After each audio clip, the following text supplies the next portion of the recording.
Okay, thank you so much, Ruth. First of all, I'd like to just thank you for this opportunity. And Professor Ogugua, it's an absolute pleasure and honor to be on this panel with you. I don't take the opportunity for granted at all, because in my department, we have roughly about 22 lawyers. And I can tell you that Nnamdi Azikiwe churns out some of the best lawyers. I can tell you that. Yeah. I can tell you at every point in time, I have about 5 Nnamdi Azikiwe lawyers. We have 170 universities in Nigeria. So if 5 come from only Nnamdi Azikiwe, you can imagine how good they are. And honestly speaking, they represented the university very well. So when I heard I was going to be on the panel with you, I was so happy. I was honored. I said, I need to let this woman know she's doing a good job of churning best lawyers. Thank you, Wala. Yes. So, let me go into the question you've asked. And honestly speaking, Prof has done a good job of pinpointing one of the key issues that we have, as females in the work environment. I know a lot of women have experienced this. I will touch on other issues that women encounter so that we don't repeat. So I'm not repeating what she has said. So things like gender bias and discrimination in hiring, in promotions and assignments. You find that a lot of the times women are not generally considered or placed as a priority for certain positions, for certain promotions. And this you see as being common because a lot of the times the women have, you hear men. I remember I was in a gathering where some man said, a very powerful man for that matter, said, women, you're always moody when you're not on your period, So you get statements like that affect you at the point in time of hiring or in promotions or in assignments. There's also the issue of lack of access to influential networks and mentorship opportunities. A lot of the times, women cannot network as much as men. We're in a difficult position for whatever reason. We have family responsibilities. We are the caregivers in most of our homes. So women have to balance taking care of the home, nurturing the children. Some women even nurture their husbands as well, nurture extended family. And that makes it difficult for them to be able to network. Also, this issue Prof spoke about earlier of sexual harassment, it makes it difficult for women to network the way men network. When men want to network, they go out at night, they go to clubs, they go to social places. But a lot of women find it difficult to do that because of the responsibilities, apart from the fact, because of the perception that it could give because you're going out to network. Networking can be in various forms. It can be at work, it can be at work events, it can be at social events as well. There's also the issue of wage disparity and unequal pay amongst between male and female counterparts. A lot of the time, I remember once I was sitting down, talking to a company who was trying to revamp their organogram and trying to hire new hands, and they had invited me to consult with them because it's a company in the power space, and they had talked about, it's a woman. The role was initially retrofitted for a man, but because it was a woman that was qualified, they were talking about reducing that they can pay the woman less. And I said no. So oftentimes you find that there's a wage disparity between men and women. And that is another issue, another problem women face at the workplace. Also, you find a lot of what we call unconscious biases. We don't know we have it. That's called unconscious bias. But a lot of men actually have this unconscious bias towards women in leadership. The interesting thing is that some men think women make the best leaders. And some men think that women, they will come with their emotional issues, their mood swings, and not make the best leaders. But today you see a lot of women taking up CEO positions. So it's enough to say that maybe the narrative is now changing. So those are some of the issues I can say, just to mention a few, in addition to what Prof has said, that women face at the critical part of the discussion, because I hate talking about problems without talking about solutions.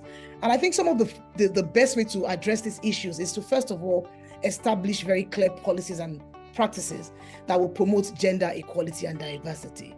You have to ensure that your systems get rid of any form of, your systems do not encourage this gender, discrimination.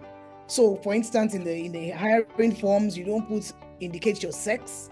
I mean, what does the sex have to do with you being qualified for a particular position, which is focusing more on the qualifications, the experience, and the knowledge of the person.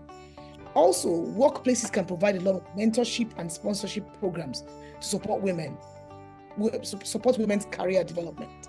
And by mentoring, it's just giving them other senior leaders who can guide them and, answer questions they have, provide any form of support to them. By sponsorship, we mean people that can speak for them, advocate for them in rooms when they're thinking about a particular position. Who can take up that position? Women that can take up that position, women that can speak for women, recommending qualified women for those positions. We also need to have strong mentorship and sponsorship programs in organizations. Also, we need to consider flexible work arrangements. Don't forget that I mentioned earlier that a lot of the times, women are the homemakers, we are the nurturers, we are the caregivers in our homes, we are the ones, I, for instance, had a baby 5 months ago. A flexible work environment allows me to do what I do, and as well as also ensure the home does not suffer, so that you are providing the necessary support. We stand to gain nothing by having divided marriages or broken marriages. It's very important that the work supports your home front as much as possible. So giving very, very good and strongly, crafted parental leave policies, remote work arrangements, flexible work hours should seriously be considered. And in a way that employees are not made to feel bad by taking those hours or taking those leaves. And in a way that it doesn't affect their performance as well. Also, there's a need for organizations to conduct regular pay audits and address any disparities. So maybe like once in 5 years, do a pay audit to be sure that their systems are robust enough to accommodate the females and the males, to accommodate performing people, to ensure that the right people are being paid properly.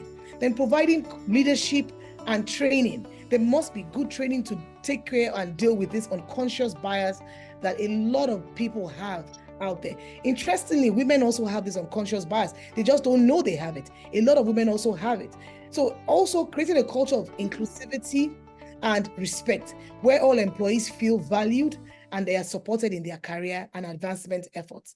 I want to say, and you see, this unconscious bias thing is something that we really need to deal with. And that's because in Nigeria as a country is a very, very patriarchal country.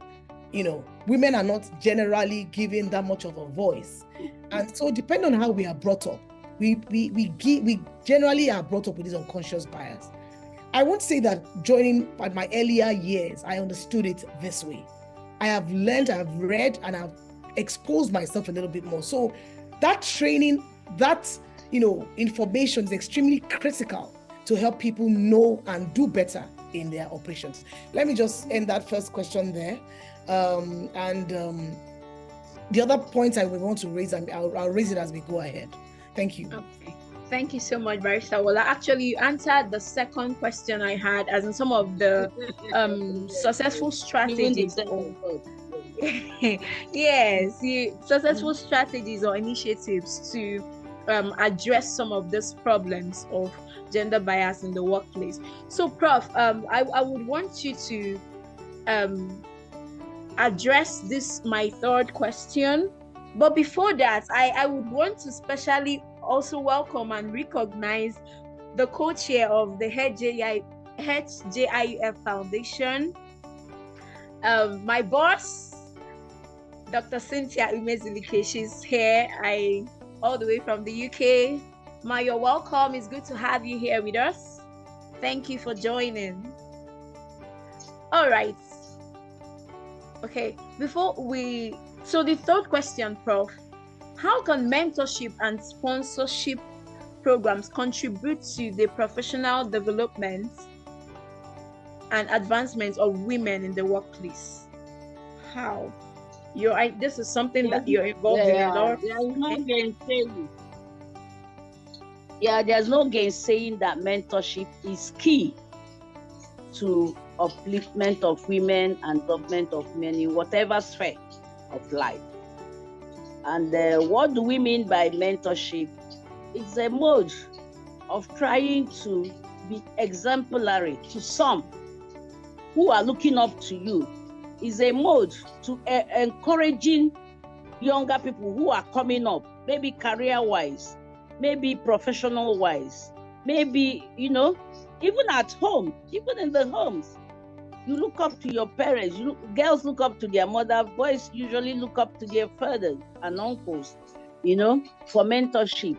And then you kind of, it's not just, okay, look at me. What I do, you do. What I do, you aspire to do. No, you have to follow it up.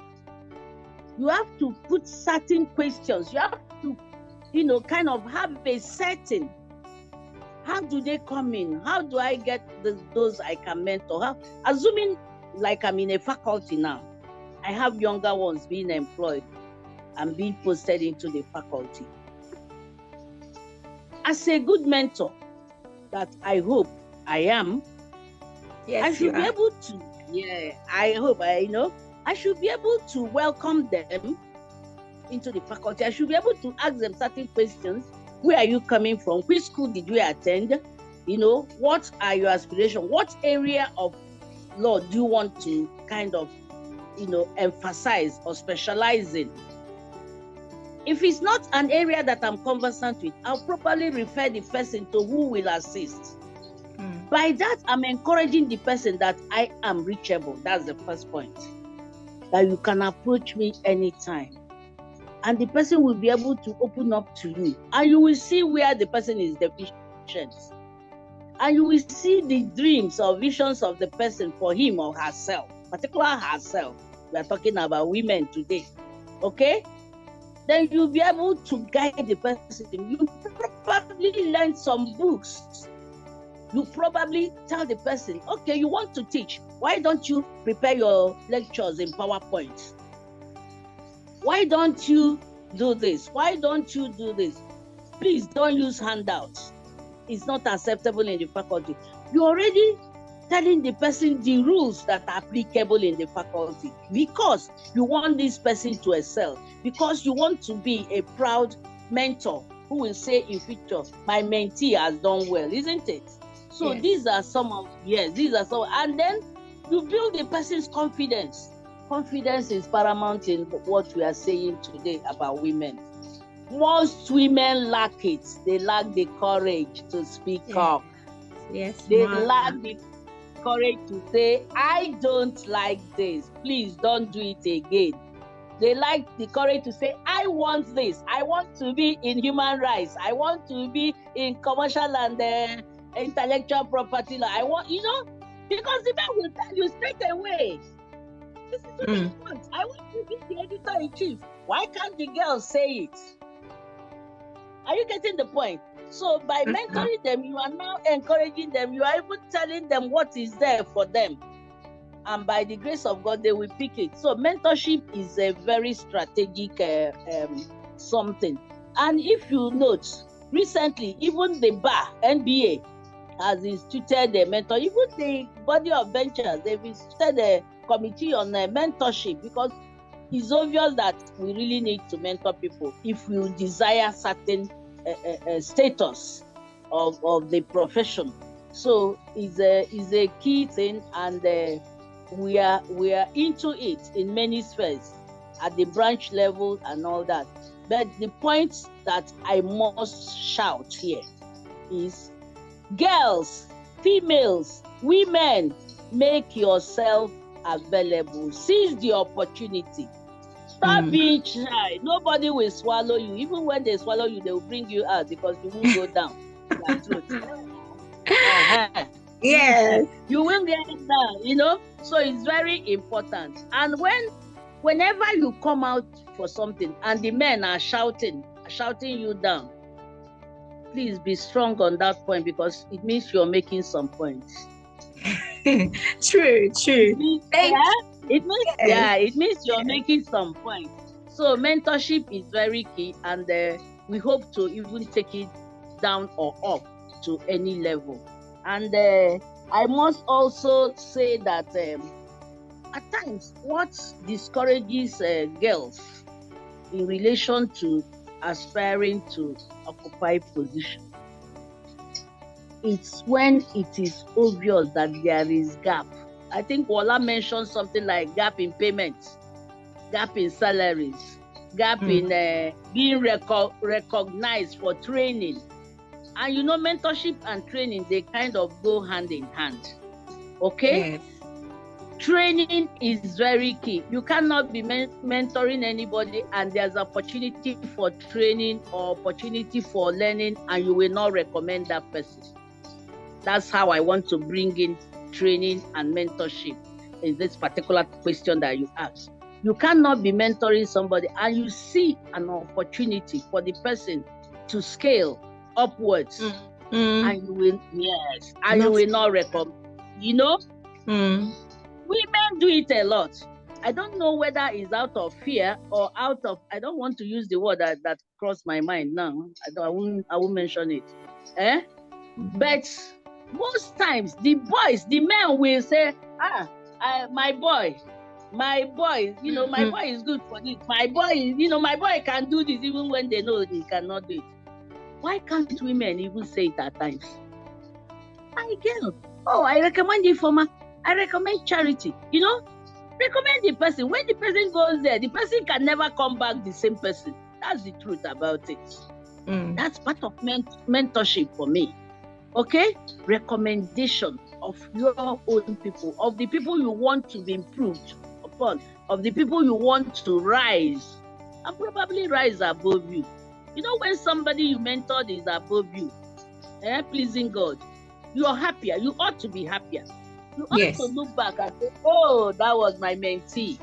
Yes. If you understand what I'm saying, I hope, you know, people understand what I'm saying. So we women, we ought to, because most times when we are in position, we see it as position for me, myself, and I. That shouldn't be. That's one thing this talk today should cancel in the minds of women. It should be a position for you, your people, and people who are not your people, but they are females. You should use it to encourage others. Probably somebody you encourage is the one that will make it uhuru for the women. So we have to begin to open spaces for others. That's part of mentorship too. Okay? I think probably I will stop here. Thank you so much, Prof. So I trust that we are noting these things, and as part of our take homes, we are planning to put these things into practice. So as ladies, we should be seen, we should be heard, we should speak up and speak up well, and then let's also learn how to recommend each other for positions. All right, I know that word. I know the word you did not want to mention, and I will not mention it too. All right, thank you, Prof, for that. So we can send our questions if we have questions, because we'll give. I can see some comments from you can see from Miss Remy. The unconscious bias is very real, but it needs for people to be very self-aware to catch it. Yes, very true. And then from Miss IJ, learning boldly.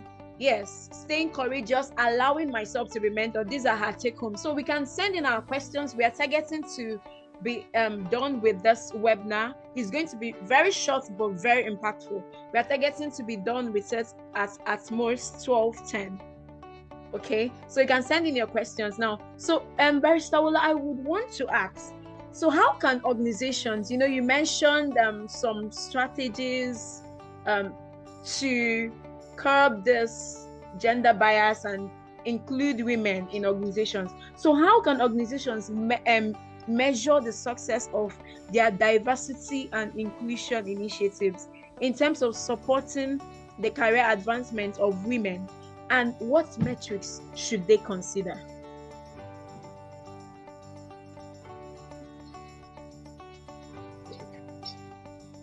All right. Thank you very much. And well said, Professor Ogugwa. I mean, you really hit the nail on the head. So there are several ways in which an organization can measure their success in terms of diversity and inclusion in initiatives to help them support women in tackling to help them track the key metrics in evaluating the outcomes or specific goals they've set or objectives they've set. I think the first one for me would be measuring the representation of women at various levels of the organization. So you check your entry level, you check your mid-level, you check your leadership positions, as well as in even the traditionally male-dominated fields or departments. In ECO, for instance, it's a male-dominated company. We're in a male-dominated industry. So this kind of matrix is important to be measured from time to time. And the reason why it's important to measure it per level is because you may see that, you have a lot of chiefs or a lot of, you have a lot of females on the board. And as such, you don't need to worry about the bottom. No. You need to measure entry level, mid-level, and leadership positions. And also measure your male-dominated fields or departments to see how well you're doing with female. So the interesting thing with a thing like this is in engineering, for instance, and I remember when I was in UI, the engineering department had 2 females in over 100 in that class. So that tells you that generally in the engineering space, you don't have a lot of female engineers. So in that type of scenario, you can consider it an exception, because if you see females to employ, that you can employ them, right? If you can't employ female, if they are not represented, right? So that you can say to a very large extent for the male-dominated specific fields like the core engineering, you can understand seeing a lot of males in that area. Also, there's a need to track the hiring, promotion rates of women compared to men, as well as the representation of these women in candidate pools for leadership positions or in high-profile projects. So you need to be able to track these women and see the rates, their promotion rates compared to women. Is it that the men are getting promoted more? In that case, do the women need a little more training? Do they need a little more support in terms of improving their knowledge and their skill sets to enable them have a better percentage of, or a better chance of being promoted? So those are things you want to check. You also want to check your candidate pools for leadership positions or for high-profile projects. Again, of course, the skills, the knowledge are important, so you don't want to compromise on that. But if you see that your females are lacking, you need to check why that is the case and see what you can do. You need to also monitor the retention rates of women employees. So how good or how well is the organization able to retain women over time? So you want to check the turnover rates or the voluntary turnover. You want to check the reason why women are leaving. You want to assess whether diversity and inclusion efforts are effective in retaining good female candidates. So it's not just hiring these women. You want to be able to retain the good ones, right? So you need to also check your retention rates. Are you able to retain the ones you hire, or do they come in and because you don't have friendly policies, they exit quickly as well? You need to conduct I mentioned this earlier, but regular pay analysis to identify and address any gender pay gaps within the organization. So you need to ensure the women are well paid, or should I say fairly paid, compared to their male counterparts. Ensure that there's no discrimination for whatever roles or responsibilities that they are holding together with their male counterparts. So that is also a critical aspect.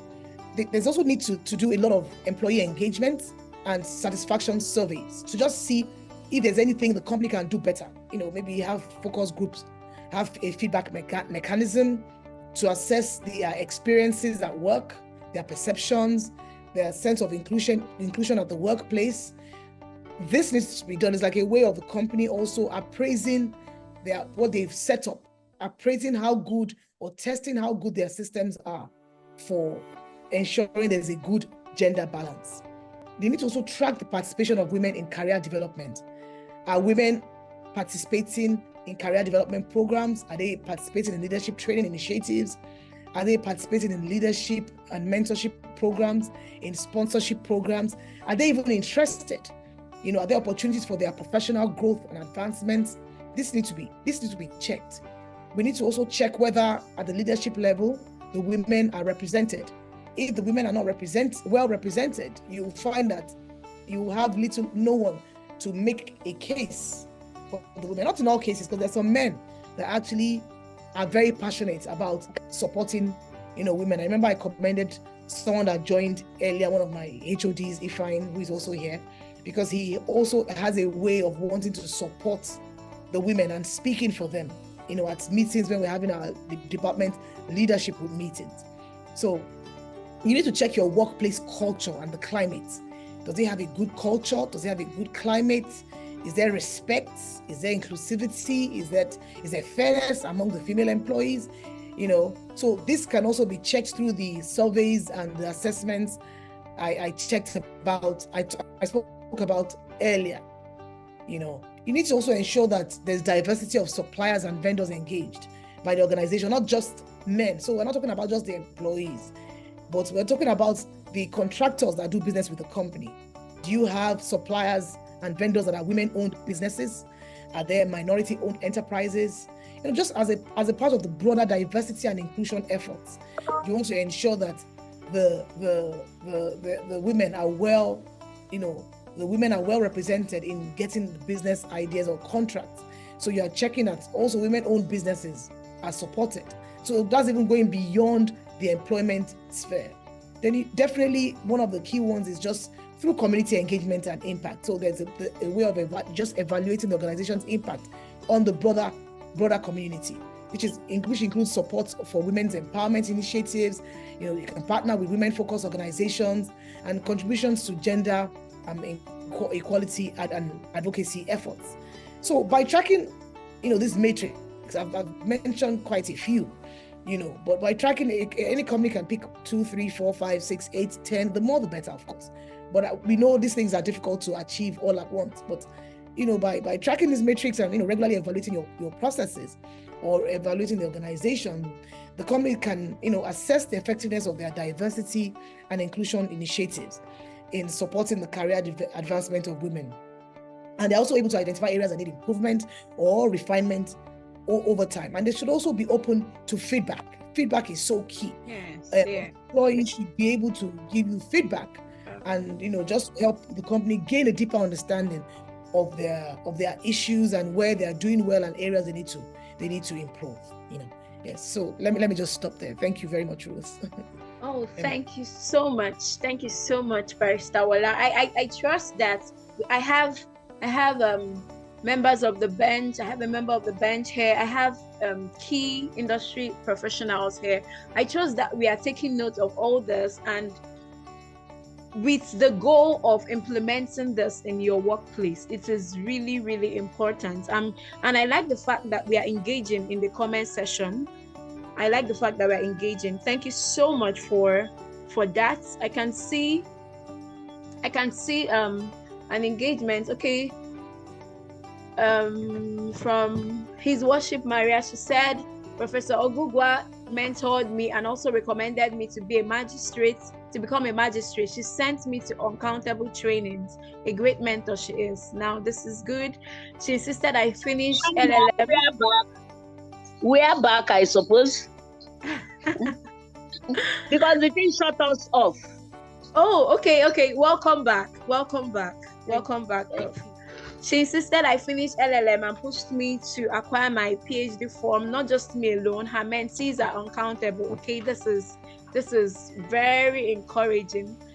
Okay, then from Miss Shugo, Dr. Shugo Ezediofor, more seminars like this is highly welcome to keep talking about the unconscious bias. We as women should also learn how to support each other without strangers attached, because sometimes men learn from women. True, men learn from women how to talk down at women. A sad reality. True, sad but true. I'm glad I connected, though not a lawyer. She's actually a medical doctor, but could so relate with this in my field, both the good and the bad aspects. Thank you so much to the organizers of this impactful webinar. So we're going to get into the next question. Please keep the feedbacks rolling. It's very much appreciated. Prof, this is for you.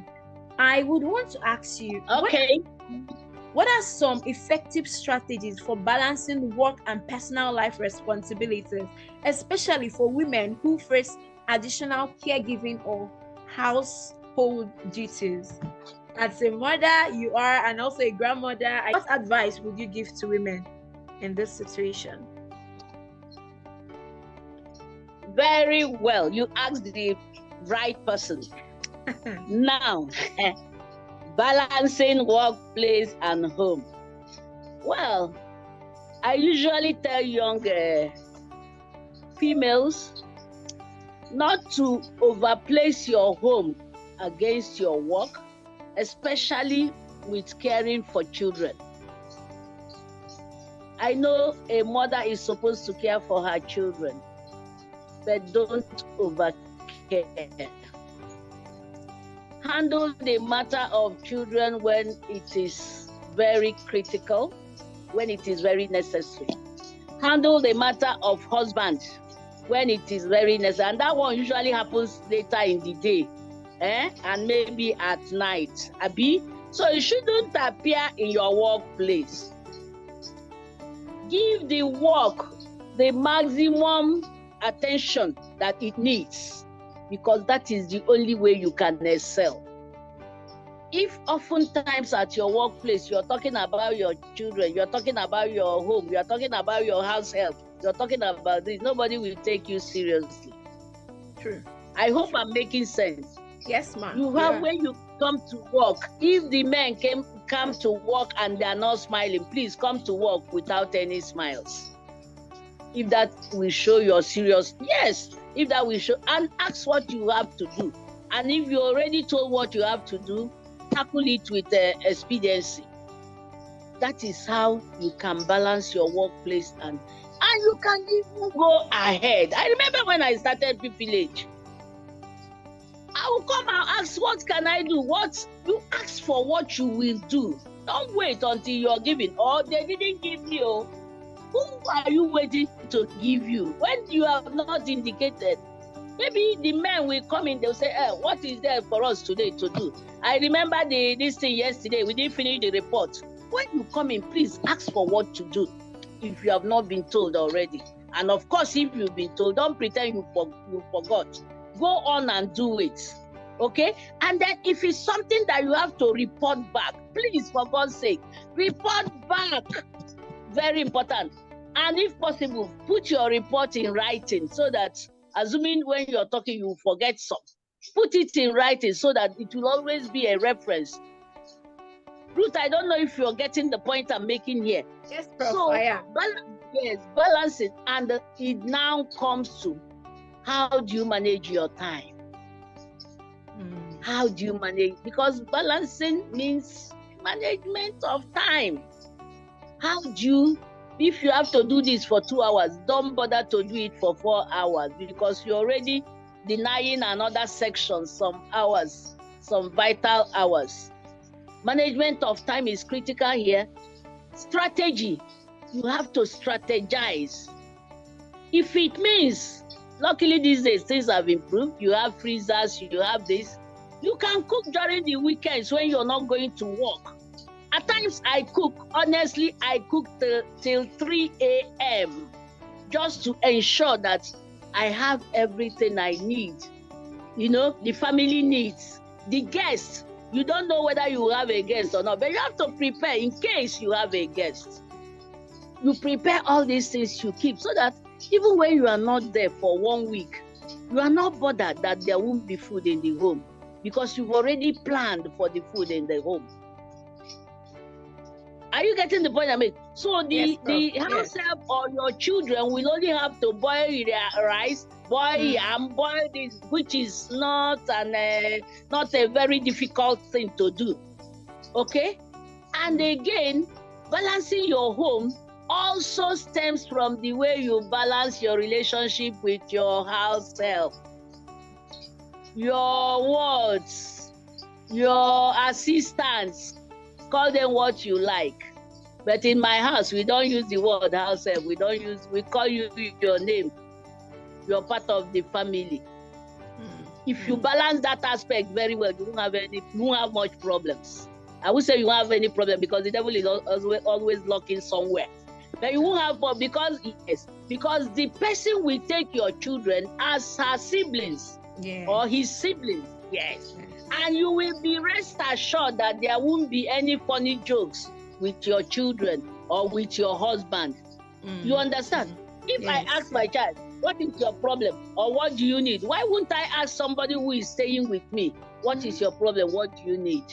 These are some of the strategies that help. You know, I have a son today. The person that looked after him, in fact, the girl's daughter has graduated from UNN. He still goes to pick her whenever she's coming around and make sure there's this bond, this special bond. Yes. So I think if you have that kind of strategy, that your home will be at peace. And remember, the way you train or treat some of these people is the way they're going to, that's the thing they will pass down to your home. So if you want your children to be good, make sure the person staying with you, the person looking after them, is also very, very good. Then you can beat your chest and say, the rest I leave to God, isn't it? Yes, so Prof. That is one. And yes, and again, during at the workplace, you have to ensure that you do things. You know, some of us, we come to work, we can stay there till evening, but we have not done anything. We've done nothing. And then tomorrow you say they don't want to promote me, they don't want to do this, because you are not positive in the system. You understand? I'm putting it the way I want to put it. You have to be positive. Yes, you have to be positive. Not eye service. I hate eye service. When I mean positive, I don't have to be there as your guy or your boss or your whatever or your superior for you to do the things you ought to do. That's what I mean by being positive. In fact, what you're doing ought to remind me. It ought to remind me something I'm forgetting as your boss. You can see with that, I will place much value on you, because you are not just a worker in my institution or in my office, but you are like, you know what I mean. Yes, you're part of it. Oh, yeah. The whole thing works. And that means you're a family in regards to that. So you can see, I've tried to balance the family. I've tried to balance positively at the workplace. And then make sure, Oga, Wala says something. At times you even pamper the Ogas. Yes. Pamper them very well. If it means cooking special soup, to get what you want, do it. You know what I mean? Not just the other one. No, not just that one. Food, yes.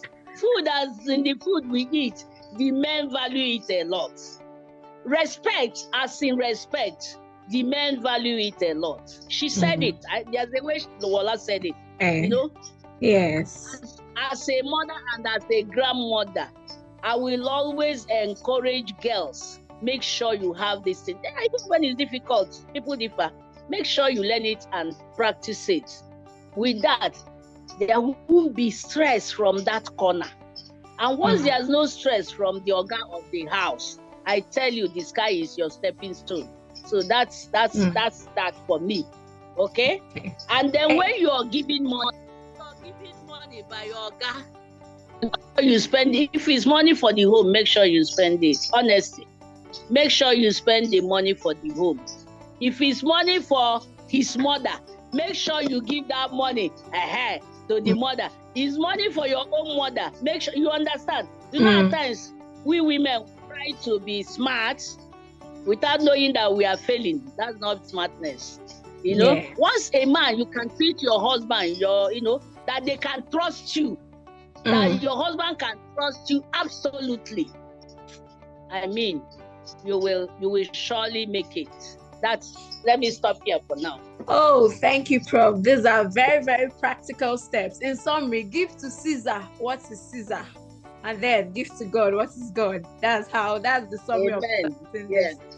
All right. Yes. So the last question, even as we wrap it up, Barrister, is for you. I would want to ask, so because you're in a male-dominated field, kind of energy and all that, so what roles do male allies, I know you mentioned something like that in passing, but now what role do male allies play in supporting the career advancement of women, and how can organizations ensure their diversity and inclusion efforts are inclusive of all women, including those from marginalized or underrepresented backgrounds? So I think, and I strongly believe that the male allies play a very crucial role in supporting the career advancement of women and in advocating for, gender equality, in challenging stereotypes and biases, and generally actively promoting inclusivity at the workplace. I'll give a few examples of where and ways that I think the male allies can contribute, but definitely their role is extremely crucial for obvious reasons. When we are speaking for ourselves, it's not the same thing as when somebody is speaking for us, right? So if the male allies take that front role, it's extremely key. So to start with, male allies need to help amplify the women's voices. Yeah. They can use their privileges, their influence to amplify the voices and the ideas of women in meetings. So when decisions are being made, when discussions are going on, when the women contribute, they recognize and they value it. They don't, talk down at it. They don't talk down at them. So that is one of the areas in which, the males can support us. They can also help us in advocacy. They can advocate for equal opportunities for the females, They can advocate for equal opportunities for females in hiring, in promotion, in leadership roles. I mean, if you have a male-dominated, leadership, a company that has a male-dominated leadership, and it's only if the males should talk for the women that the women get an opportunity. So if the males are advocating at meetings, at their closed door sessions, that, oh, look, let's give women a chance, let's amplify their, the voices of these women, or recommend them, give them access to professional development opportunities, or challenging any form of systemic barriers or biases that the organization may have. It goes a much longer and further way than if it is a woman, doing it. Then also they need to model inclusive behavior. Of course, male allies, they can lead by example, by just modeling inclusive behavior, actively listening to women when they are speaking, listening to their perspectives, collaborating effectively with female colleagues, and then just demonstrating respect and regard for women and supporting their career aspirations. If men can just do this, it will go a long, long way. Then they need to also challenge the bias. This unconscious bias we say people have. Men need to help us challenge it. They need to educate themselves. They need to open their eyes. They need to seek knowledge and information. Try and understand the importance and the value of diversity and inclusion at the workplace. They can also challenge any form of sexist attitudes or behaviors whenever they encounter them. I've heard someone was speaking once and said they were at a board meeting and the men were talking about women, the way the women are dressing. The women are at a management meeting and the women are tempting them. For me, those are sexist statements. How are women tempting you by just being females? So, those are not statements that should be said. And I mean, it was something someone said at one of these sessions I listened to. So you find such statements. So that education and exposure helps them to challenge their bias and helps them change their perspectives. And of course, creating allies. It is important for even we females to have male allies. Male allies can help create and they can participate in creating, building our network, moving, providing initiatives within the organization to support any form of gender diversity and inclusion efforts. They can also provide mentorship and sponsorship of opportunities for women, just to foster a culture of allyship. So it's helping us create strong allies in these men. This will definitely ensure that, this just amplifies the role that men can play in supporting women. And then to also ensure that these diversity and inclusion efforts are inclusive of all women. That is including, including any form of marginalization or underrepresentation in terms of background organizations can take certain steps to ensure that this is dealt with properly. And I mentioned a few of them, just to avoid repeating, but just ensuring that there's support and resources for the women. Just to add to what I said earlier, ensure that the policies and the practices support the women, ensure that they listen and there's engagement, ensure that there's partnership and collaboration, amongst all stakeholders, internal and external stakeholders, ensure that the organization has facilities to support women. Like we have a lactation room, which was introduced by our current CEO, and it's a fantastic initiative, because women know that even if I just have a baby and I have to resume, for those who want to breastfeed for long, maybe a year or a year and a half, we have a lactation room where you can actually, express your milk as the case may be. So these are some of the friendly policies and practices which organizations can actually adopt to just ensure that they provide the necessary diversity and inclusion efforts for their women. Oh, thank you so much. Can I just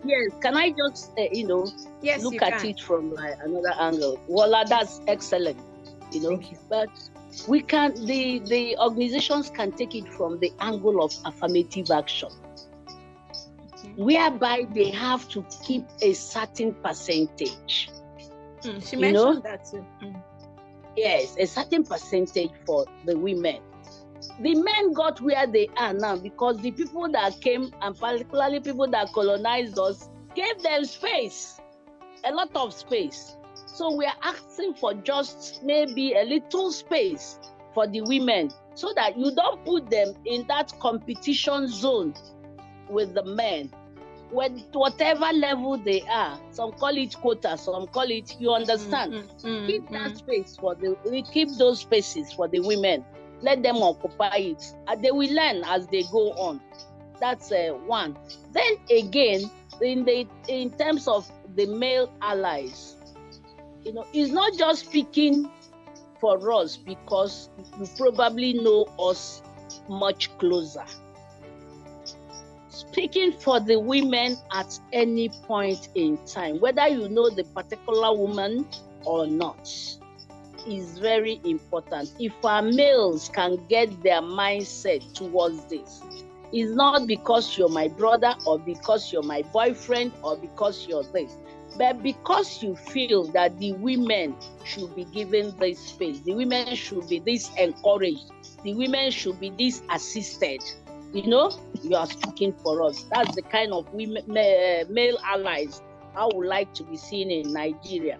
Remember the Deloitte report on percentage of women at the boards, of corporations in 2022 was just less than 20%, 19.7 or something percent. That's women. And already some men are already feeling that women are occupying, that are taking over. I don't know whether you've heard it before. Even yesterday, somebody was telling me women are taking over because apparently maybe there are two judges, female judges or magistrates. Women are taking over. The men are already shouting, we are nowhere to be seen, and they're already screaming. So I wish the male allies will just see that the women need to come on board for real. Not just few CEOs or few, heads and all that.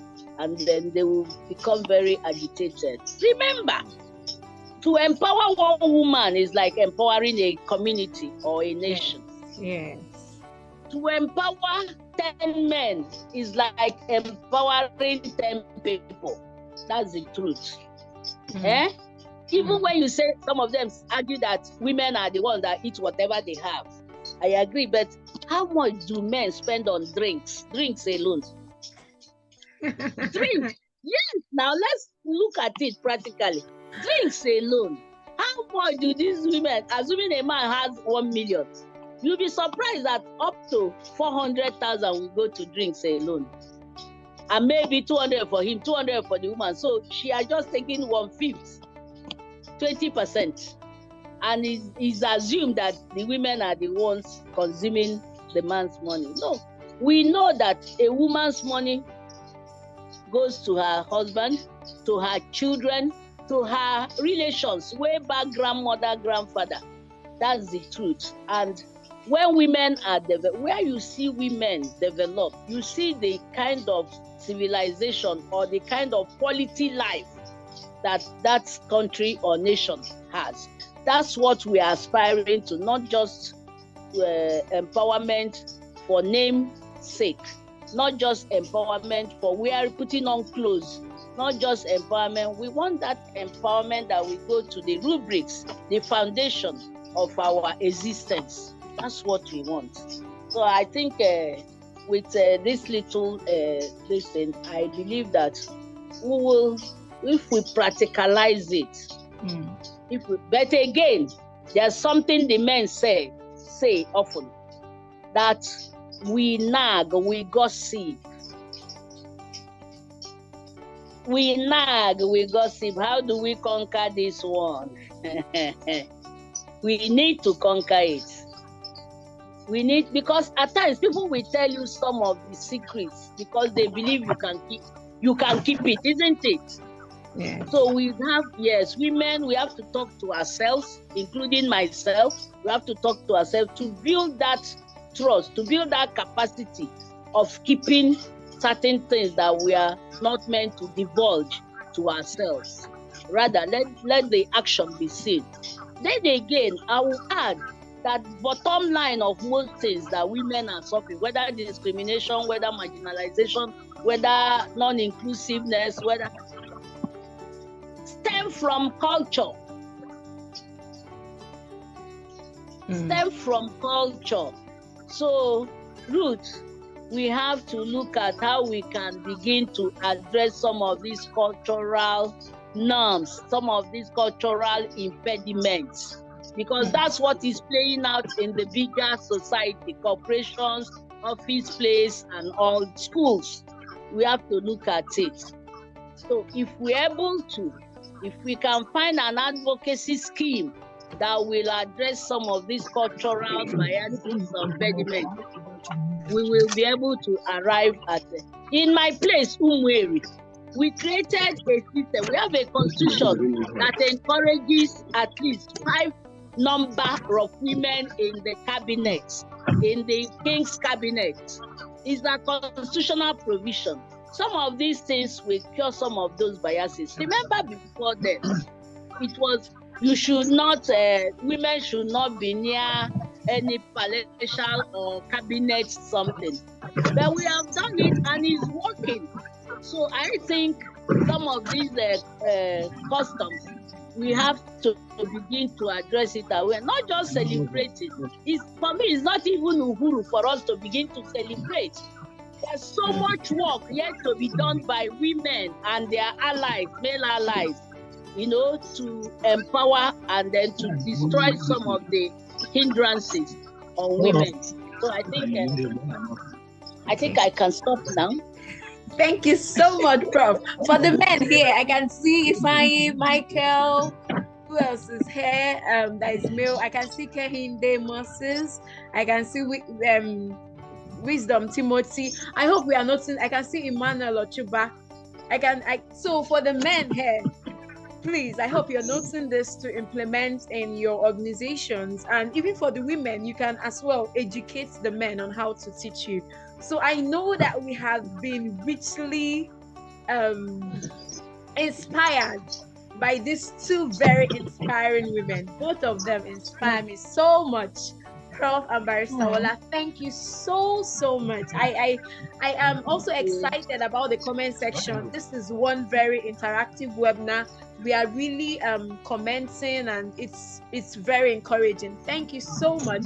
So we are already wrapping up.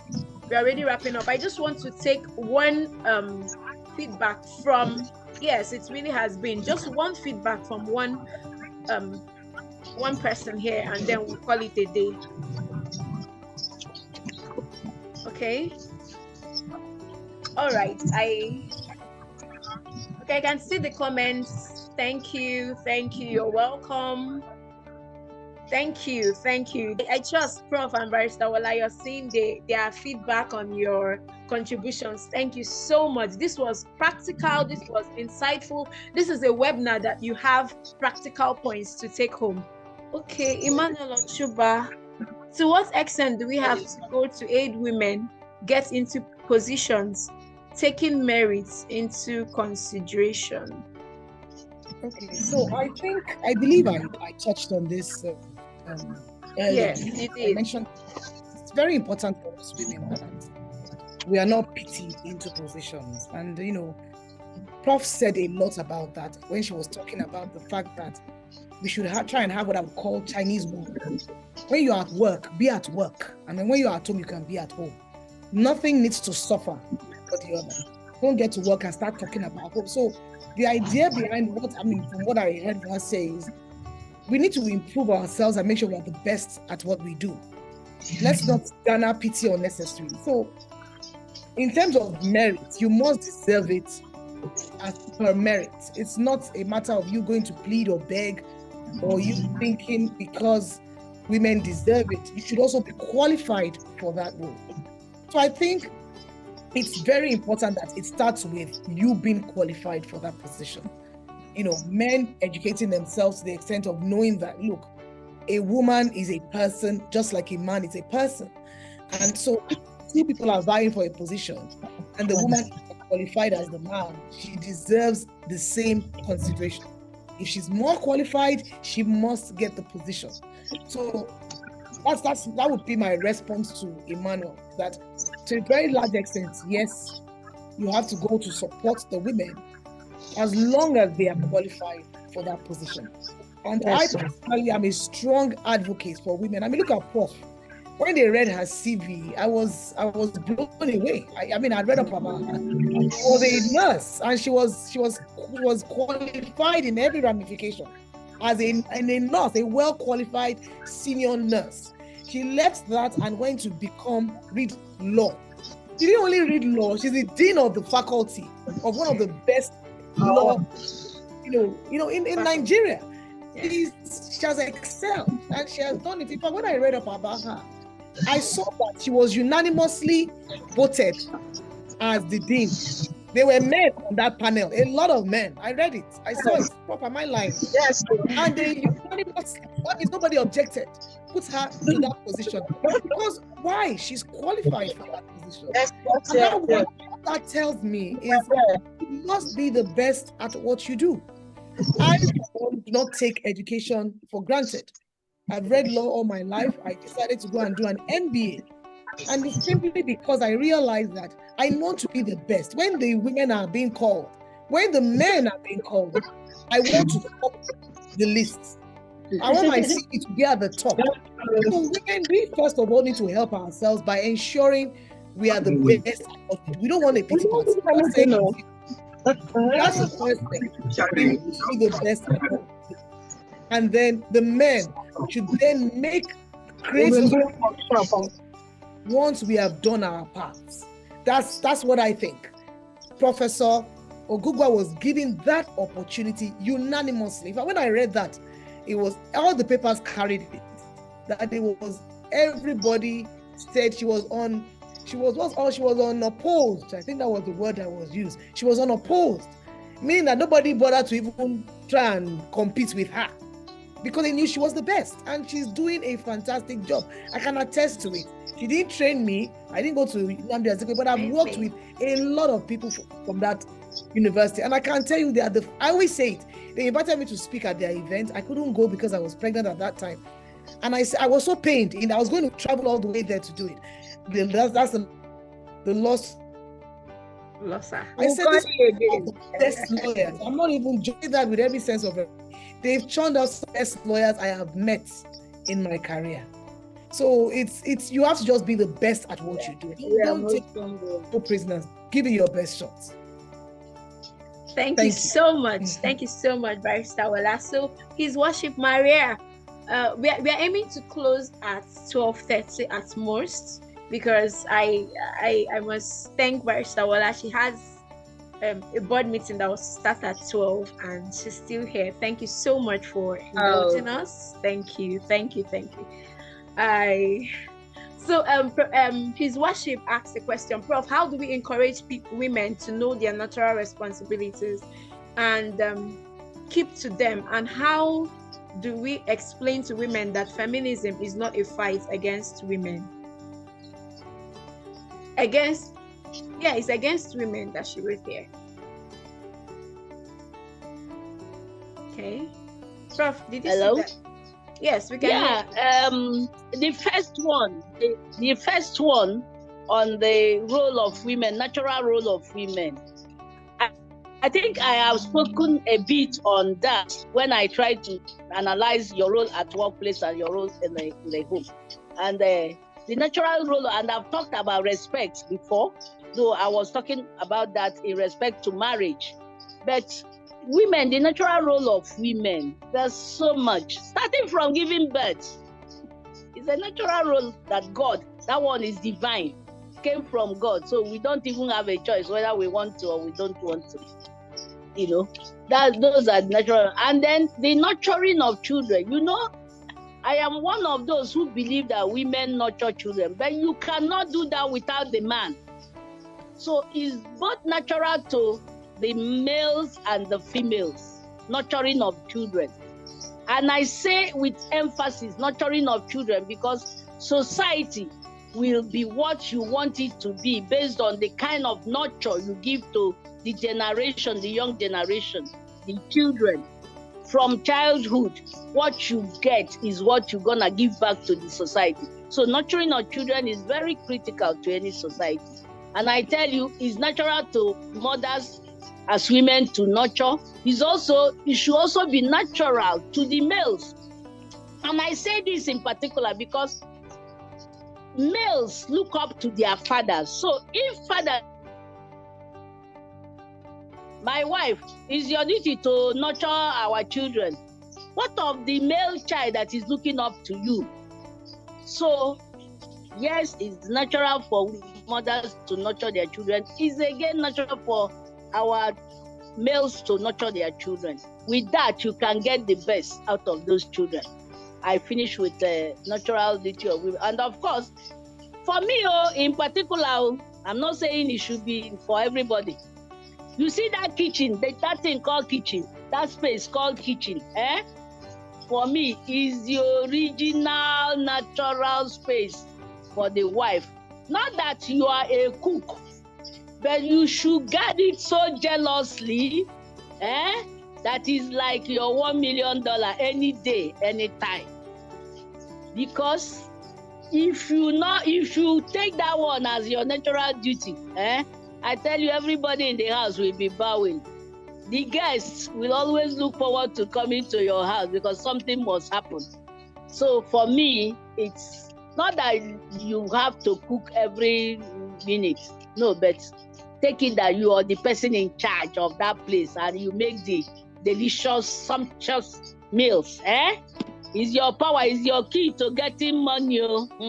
Is your key to getting money. Food, good food, not just any food at all. Okay.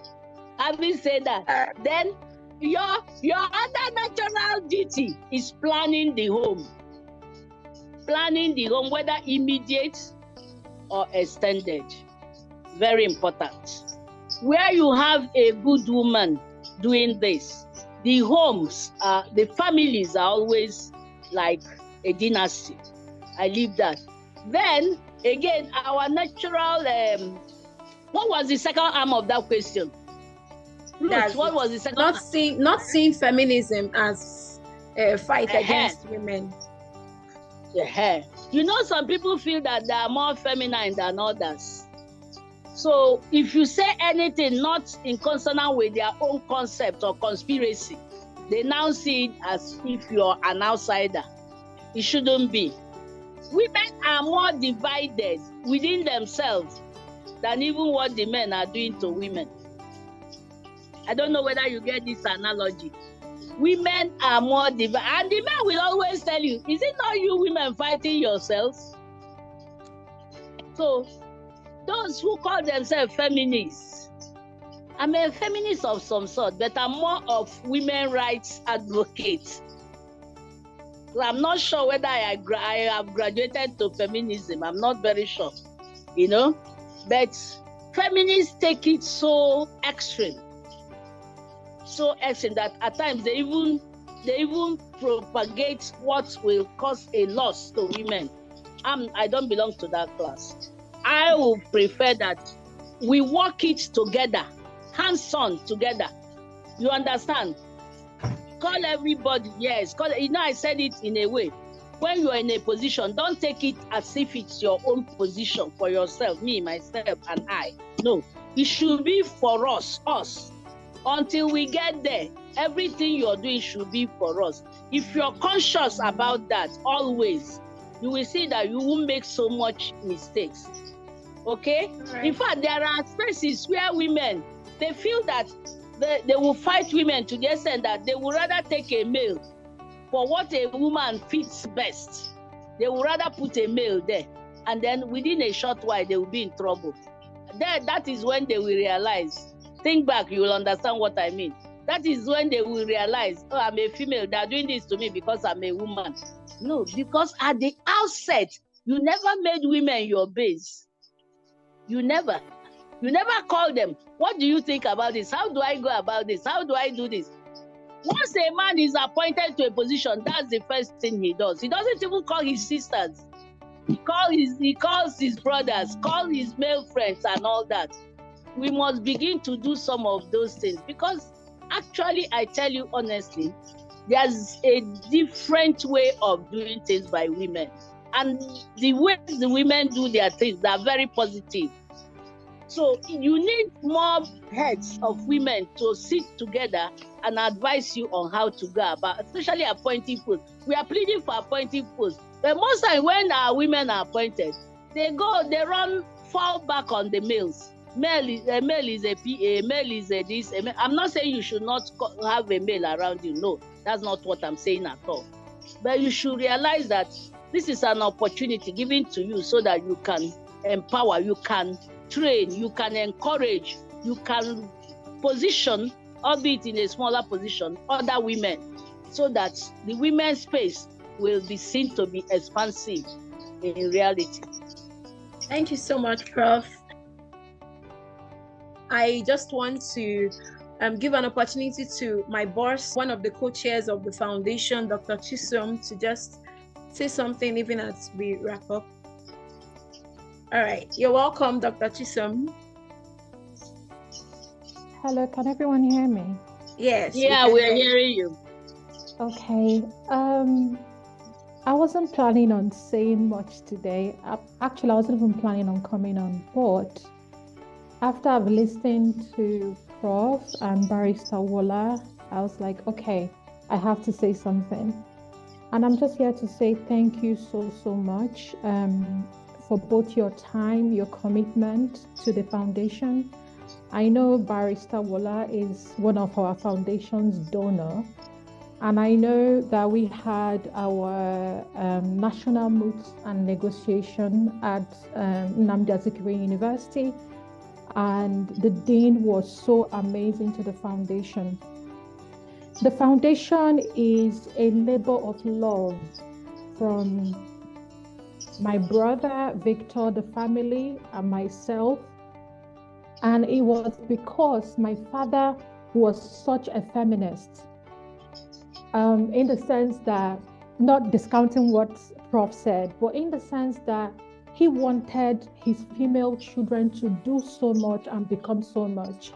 I always told people my father has never for one day sat me down and said, Chisom, you have to get married. You must marry. No, my father would say to me, Chisom, go and do your master's. Imecha first master's, if you don't hear it, but after your first master's, go and do your second master's. After second master's, you made PhD. Go and do your PhD.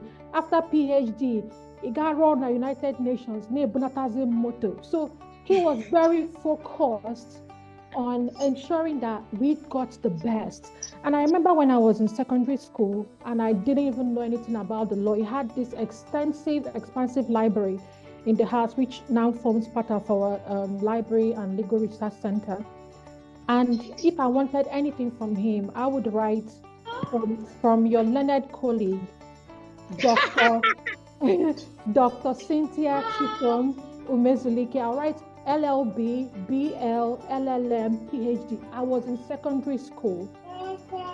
And I kid you not, before he passed, he looked at me one day and he said, Chisom, inwezukwa LLB, inwezukwa BL.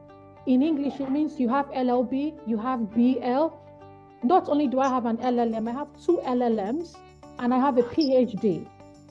And in a full circle moment, I now consult with the United Nations. This year, I'm a delegate to the United Nations Commission on Status of Women. I've done a lot of consultancy with them. He wanted me to be a professor. He guided me very closely to be a professor. I am a senior lecturer at the University of Buckingham, teaching international human rights law master's degree students. Every single thing my father wanted for me came to pass. I preside, I oversee the international, the Global Human Rights Center in London. I direct the International Conference on Human Rights, Sustainability and Climate Change. These were strategic plans my father, being a feminist, set up for me, and I ticked every single box.